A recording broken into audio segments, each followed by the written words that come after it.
नमस्कार विद्यार्थी मित्रांनो. आजच्याला मी आपल्याला सिंपल प्रेझेंट टेन्स या टेन्स विषयी माहिती देणार आहे. विद्यार्थी मित्रांनो, इंग्लिशमध्ये आणि प्रत्येक भाषेमध्ये टेन्सचे मुख्य 3 प्रकार आहेत आणि ते म्हणजे प्रेझेंट टेन्स. इंग्लिशमध्ये आपण वर्तमान काळाला प्रेझेंट टेन्स असं म्हणतो. पास्ट टेन्स म्हणजे भूतकाळ आणि फ्युचर टेन्स म्हणजे भविष्यकाळ. प्रेझेंट टेन्सचे 4 उपप्रकार आहेत, पास्ट टेन्सचे 4 उपप्रकार आहेत आणि फ्युचर टेन्सचे सुद्धा 4 उपप्रकार आहेत. 3 टेन्सचे 4 उपप्रकार मिळून एकत्र 12 टेन्स होतात. त्यातील 1 नंबरचा टेन्स आपण आजच्याला शिकणार आहोत, तो म्हणजे simple present tense. Simple present टेन्सचा मराठीमध्ये अर्थ होतो साधा वर्तमान काळ. आणि या साध्या वर्तमान काळामध्ये वाक्य कसे बनवायचे, त्यानंतर ते वाक्य कोणत्या कारणासाठी किंवा कोणत्या परिस्थितीमध्ये वापरायचे किंवा कोणत्या प्रकारची क्रिया सांगण्यासाठी ते वाक्य वापरायचे, ही माहिती प्रामुख्याने गरजेची असते. आणि टेन्स विषयी एक वाक्य अत्यंत महत्त्वपूर्ण मी आपल्याला सांगणार आहे, ते म्हणजे टेन्स हा टॉपिक सर्वात प्रामुख्याने त्याचा अभ्यास जो केला जातो तो क्रियापद, म्हणजे इंग्लिशमध्ये त्याला आपण व्हर्ब म्हणतो, VERB. व्हर्ब म्हणजे क्रियापद. या प्रकारच्या शब्दांच्या संबंधित हा टॉपिक आहे. म्हणजे जर आपल्याला टेन्स ओळखायचा असेल तर क्रियापद कोणत्या प्रकारचं आहे हे वाक्यामध्ये जर आपल्याला समजलं तर त्या वाक्याचा टेन्स ओळखता येतो. म्हणजे याचाच अर्थ आपल्याला जर टेन्स शिकायचा असेल तर आपल्याला क्रियापद महत्त्वाचं माहिती असणं गरजेचं आहे. म्हणून या टेन्समध्ये 2 नियम आहेत. आणि अजून एक गोष्ट महत्त्वाची तुम्हाला मी सांगणार आहे, ती म्हणजे एखाद्या वाक्यामध्ये, एखाद्या टेन्समध्ये किती हेल्पिंग व्हर्ब्स आहेत त्यानुसार त्याचे नियम समजायचे. आता या टेन्समध्ये 2 हेल्पिंग व्हर्ब्स म्हणजे सहाय्यकारी क्रियापद आहेत आणि ते म्हणजे डू आणि डज. त्यामुळे या टेन्समध्ये 2 नियम आहेत. सिंपल पास्ट टेन्समध्ये डीड हे हेल्पिंग व्हर्ब आहे आणि त्यामुळे त्या टेन्समध्ये एकच नियम आहे. आता ह्या टेन्समध्ये 2 नियम कोणते आहेत ते म्हणजे तुम्ही बघू शकता या ठिकाणी. हा टेन्स प्रामुख्याने कशासाठी वापरायचा हे या ठिकाणी सांगितलेलं आहे. आणि त्यानंतर आपण या टेन्सचे 2 नियम बघणार आहोत.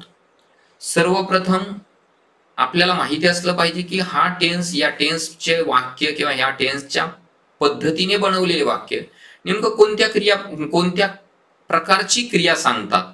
तर यामध्ये रेग्युलर ऍक्शन्स किंवा एव्हरीडे ऍक्शन्स, म्हणजे सतत चालणारी, पुन्हा पुन्हा, म्हणजे ज्याला वारंवार म्हणतो आपण, तो वारंवार क्रिया घडत असेल, पुन्हा पुन्हा क्रिया घडत असेल, दररोज क्रिया घडत असेल, तर ती क्रिया जर आपल्याला सांगायची असेल तर त्यासाठी आपल्याला सिंपल प्रेझेंट टेन्स वापरणं गरजेचं आहे.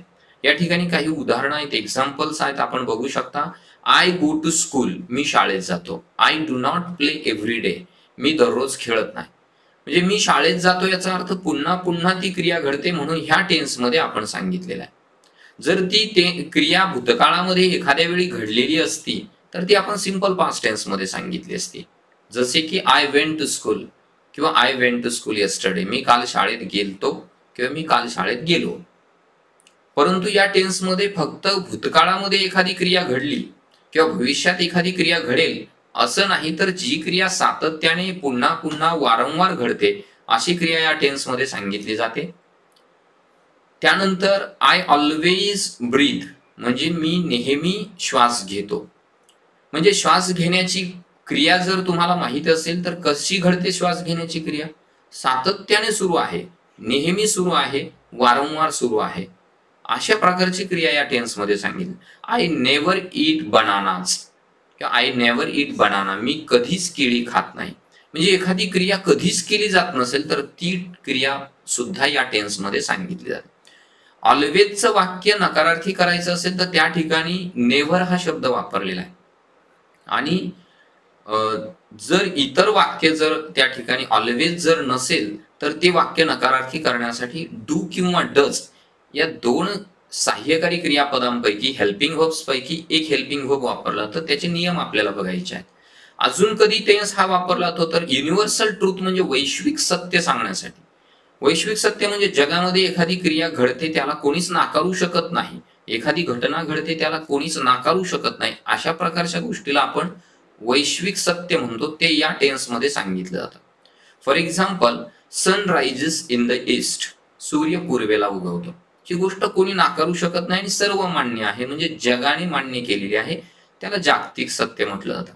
All people born and dye म्हणजे सर्व लोक जन्म घेतात किंवा जन्मतात आणि मरतात. याचा अर्थ काय होतं की आपल्याला सगळ्यांनाच माहिती आहे आणि जगामध्ये सगळ्यांनाच ते लागू पडतं. त्यामुळे all people born and dye या ठिकाणी राईज RISE याला यस जोडलं गेलेलं आहे. ते कशामुळे तर या टेन्स मधले जे प्रमुख नियम आहेत ते आपण दोन नियम या ठिकाणी बघणार आहोत. तर या ठिकाणी नियम किंवा टेन्सचे नियम कशावरून ओळखायचे तर क्रियापदानुसार. परंतु क्रियापद कशानुसार वापरलं जातं तर इंग्लिशमध्ये क्रियापद हे फक्त कर्त्यानुसार वापरलं जातं, मराठीमध्ये ते कर्मानुसार सुद्धा बदलतं. सब्जेक्ट ज्याला आपण म्हणतो, सब्जेक्ट म्हणजे कर्ता आणि कर्त्यानुसार इंग्लिशमध्ये क्रियापद वापरलं जातं. या ठिकाणी दोन नियम आहेत. पहिला नियम आहे आय, वी, यू आणि दे हे प्रोनाउन्स असतील किंवा काही अनिश्चित सर्वनाम आहेत, इनडेफिनेट प्रोनाउन्स आहेत, ऑल आहे आणि मेनी अशा प्रकारचे जे काही प्रोनाउन्स वापरलेले असतील तर ते प्रोनाउन्स आणि प्लुरल सब्जेक्ट्स म्हणजे प्लुरल नाउन्स असतील, प्लुरल नाउन फ्रेजेस असतील, ते प्लुरल सब्जेक्ट जे आहेत त्यांच्यासोबत क्रियापद जे वापरलं जातं ते पहिला नियम आहे. तो नियम म्हणजे अफर्मेटिव्ह आणि निगेटिव्ह मध्ये काय केलं जातं ते बघा. त्या ठिकाणी I, we, you, they plural subjects आणि प्लुरल प्रोनाउन्स जर असतील त्यांच्यासाठी त्यांच्यासोबत क्रियापदाला यस प्रत्यय लागत नाही, म्हणजे गो आहे ते गो त्या ठिकाणी वापरलं. आय गो मी जातो, आय स्पीक मी बोलतो, आय आस्क मी विचारतो, टेल, रन, वॉक, मेक ते क्रियापदाचं जे मूळ रूप आहे ते किंवा त्याला फर्स्ट फॉर्म असं म्हटलं तर V1 म्हटलं तर ते V1 वापरलं जातं. निगेटिव्ह करत असताना त्या V1च्या अगोदर काय ऍड केलं जातं तर do not. I do not go मी जात नाही, वी डू नॉट स्पीक आम्ही बोलत नाही, you do not tell me तू मला सांगत नाही, दे डू नॉट प्ले ते खेळत नाहीत, स्टुडंट्स डोंट किंवा do not students don't study विद्यार्थी अभ्यास करत नाही, my sister's don't help me माझ्या बहिणी मला मदत करत नाहीत. अशा प्रकारची वाक्य डू नॉट का वापरलं जातं किंवा कधी वापरलं जातं हे लक्षात ठेवायचं आहे आणि ते या ठिकाणी मी दिलेलं आहे. अजूनही काही एक्झाम्पल्स आहेत, आपण स्वतः पाहू शकता. आय स्पीक ट्रूथ मी खरं बोलतो किंवा मी सत्य बोलतो. वी डू नॉट मीट आम्ही भेटत नाही. You beat him every day तुम्ही त्याला दररोज मारता. स्टुडंट स्टडी फॉर एक्झाम विद्यार्थी परीक्षेसाठी अभ्यास करतात. हा झाला पहिला नियम. दुसरा नियम या टेन्सचा आहे तो म्हणजे ही, शी, इट हे जर पर्सनल प्रोनाउन्स असतील आणि अदर सिंग्युलर सब्जेक्ट्स म्हणजे सिंग्युलर नाउन्स असतील, मटेरियल नाउन्स जे की ऑलवेज सिंग्युलर मध्ये असतात, प्रॉपर नाउन्स जे की ऑलवेज सिंग्युलर फॉर्म मध्ये असतात, तर हे सिंग्युलर सब्जेक्ट्स यांच्यासोबत अफर्मेटिव्ह सेंटेन्स म्हणजे होकारार्थी वाक्य असेल तर क्रियापदाला यस, ईएस किंवा आयएस प्रत्यय जोडलं जातं. आता हे यस, आयएस आणि ईएस प्रत्यय जर जोडलं तर अनेकांच्या मनामध्ये शंका असते की हे अनेक वचन होतं, तर असं नाही. क्रियापदाला ज्यावेळेस यस, ईएस किंवा आयएस जोडलं जातं ते फक्त ह्याच टेन्स मध्ये जोडलं जातं आणि ते त्याचं सिंग्युलर फॉर्म असतं उलट अर्थी. नामाला यस, ईएस किंवा आयएस जोडलं तर ते त्याचं अनेक वचन असतं, पण क्रियापदाचं उलट ते एक वचन किंवा सिंग्युलर फॉर्म होतं. या ठिकाणी वाक्य कसे बनतात बघा. ही गोज टू स्कूल तो शाळेला जातो, किंवा Nikita goes to school Nikita शाळेला जाते. Nikita comes to my home Nikita माझ्या घरी येते. रमेश स्पीक्स ट्रूथ रमेश खरं बोलतो. माय डॉटर आस्क्स मी माझी मुलगी मला विचारते. माय सिस्टर टेल्स मी माझी बहीण मला सांगते. माय डॉग रन्स स्लोली माझा कुत्रा सावकाश पळतो. शी वॉक्स फास्ट ती वेगाने चालते.